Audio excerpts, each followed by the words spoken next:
இப்போ எல்லாருக்கும் இது ஒரு அழிஞ்சு போன சர்ச். ஆனா என் மனசுல தோணுனது என்னன்னா, இங்க மக்கள் வாழ்ந்தப்ப எவ்வளோ பேர் மனசுருகி வேண்டியிருப்பாங்க, எவ்வளோ பேருக்கு இங்க மேரேஜ் ஆயிருக்கும் அப்படின்னு தான் யோசிச்சேன். ஹாய் நான் தாரா. ஃபர்ஸ்ட் இந்த அழகான தென்னை ஓலை ஹோட்டல்லேருந்து தான் ஸ்டார்ட் பண்ணோம். செம்ம சில்லுன்னு பார்க்கவே புதுசா இருந்துச்சு. மார்னிங்கே பரோட்டாவை சாப்பிட்டுட்டு எங்கேயுமே நிக்கல. நேரா தனுஷ்கோடி தான். 11:00க்குள்ள வந்த எங்களுக்கே இவ்ளோ வெயில்னா, 1 மணிக்கு வர்றவங்க நிலைமையெல்லாம் சரியான வெயிலா தான் இருக்கும். என்னதான் வெயில் அடிச்சாலும் சுத்தி கடல், ஸ்டோனு இதெல்லாம் பார்க்க நல்லாயிருக்கும். ஆனா என்ன கொஞ்சம் குப்பையா இருக்கு.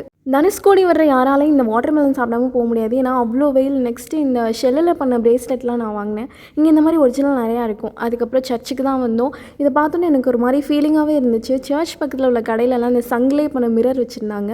அண்ட் எனக்கு இந்த ஹாட் மிரர் ரொம்ப பிடிச்சிது. ஆனால் நான் வாங்கவே இல்லை. நெக்ஸ்ட்டு ராமேஸ்வரம் போயிட்டோம். எனக்கு இங்கே வந்தோடனே ஷாக்கிங்கான விஷயம் என்னென்னா, இப்போ இங்கே ஃபோன் அலோட் பண்ணுறாங்க.